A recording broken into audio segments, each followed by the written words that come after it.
আসসালামু আলাইকুম। কেমন আছেন সবাই? আমরা আছি এখন সুন্দরবন এরিয়াতে। সুন্দরবনের মধ্যে ইন্ডিয়া থেকে লোড করে বাংলাদেশে আসছি। বাংলাদেশে সুন্দরবনে আছি। এখন মোংলার উদ্দেশ্যে জাহাজ ছাড়ছি এখান থেকে, বাংলাদেশ বর্ডার থেকে। এখন সুন্দরবনের মধ্যে আছি। সুন্দরবনের পরিবেশটা আসলে অনেক সুন্দর, অনেক রোমাঞ্চকর।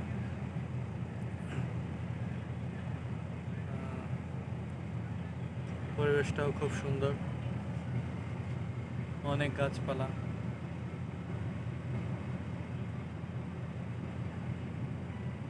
আমাদের সামনে আরো অনেক জাহাজ আছে, পিছেও আছে। আমরা সবাই একসঙ্গে মোংলার উদ্দেশ্যে রওনা হয়েছি।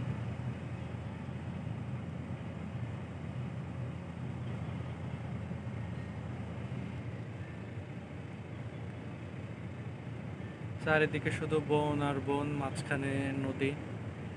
এখানের পানি নোনা।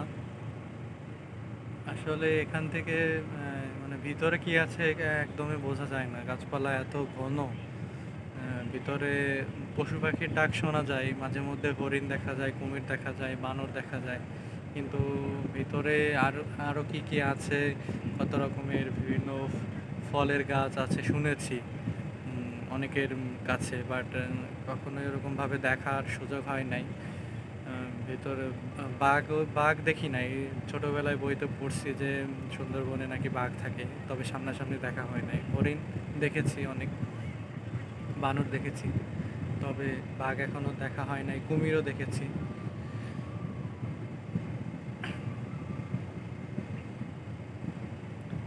এখন ওয়েদারটা একটু খারাপ, মেঘ করছে আকাশে।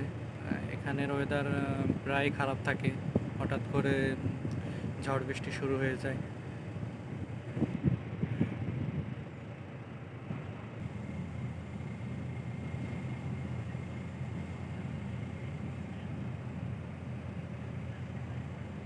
এই নদীতে অনেক মাছ থাকে, সুস্বাদু মাছ। পরে শুনেছি জেলেদের কাছ থেকে সুন্দরবনের ভিতরে, জঙ্গলের ভিতরেও কিছু কিছু জায়গা থাকে, সেখানে মানে কিছু কিছু পুকুরের মতো থাকে আর কি। ওখানেও নাকি অনেক চিংড়ি মাছ, পরে অনেক ভালো ভালো অনেক মাছ পাওয়া যায়, বেলে মাছ ইত্যাদি ইত্যাদি অনেক মাছ পাওয়া যায়।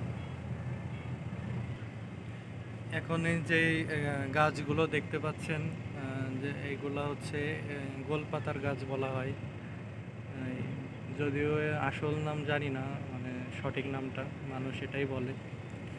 শুনেছি এগুলা দিয়ে আগের যুগে মানুষ ঘরের চাল তৈরি করতো, যখন টিন ছিল না, যখন ইট, রড, বালু, সিমেন্টের যখন ছিল না, তখন এগুলা দিয়ে আর কি ঘর তৈরি করা হতো। এখনও অনেক জায়গায় এগুলোর ঘর আছে, তা দেখা যায়, পাওয়া যায়। এগুলা মাঝে মাঝে বিক্রি হয়, জেলেরা কেটে নিয়ে যায়, কেটে নিয়ে বিক্রি করে। এখনও মানুষ এটা দিয়ে ঘর তৈরি করে শুনেছি। আমাদের সামনে আছে তিনটা জাহাজ। আমরা আছি 4 নম্বরে। পিছেও আর একটা জাহাজ আছে।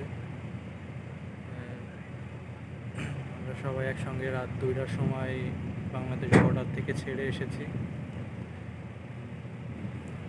মাঝে যখন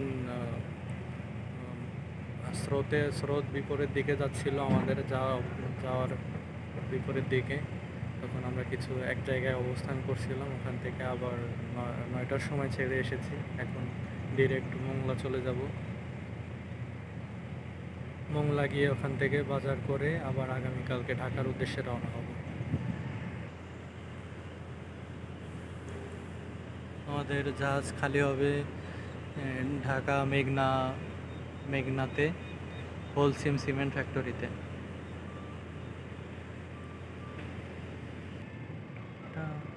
আমি বিগত 2 বছর যাবত এই ইন্ডিয়ান লাইনে চাকরি করি। এই গাছগুলো মানে 2 বছর আগেও যেমন দেখেছি, এখনও ঠিক তেমনই আছে। এগুলো আসলে ওরকমভাবে অতটা মোটা লম্বা হয় না, এরকমই থাকে। কিছু গাছ আছে শুকিয়ে গেছে, মারা গেছে। এদিকে ঘাস অনেক বেশি যেই সাইডে, সেদিকে হরিণ থাকে, কারণ ওরা গাছের কচি পাতা এবং ঘাস সেগুলাই খেয়ে থাকে। সুন্দরী গাছ যেটাকে বলা হয় সেগুলারও পাতা খায় বেশি, ওরা জানে।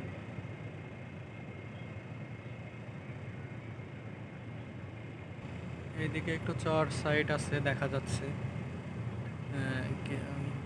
এদিকে একটু ঘাস পাতা বেশি দেখা যাচ্ছে, এক সময় সামনের দিকে আগালে এক সাইডে বেশি দেখা যায়।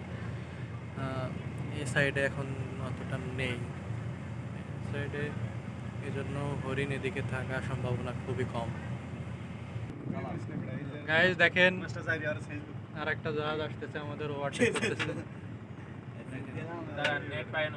গাইজ সুন্দরবন শেষ হয়ে যাচ্ছে, এখন ওই সামনে বাড়িঘর দেখা যাচ্ছে। অপেক্ষার পালা শেষ, অপেক্ষার পালা শেষ। এখন একটু মনের মধ্যে শান্তি লাগতেছে, বাড়িঘর দেখা যায়।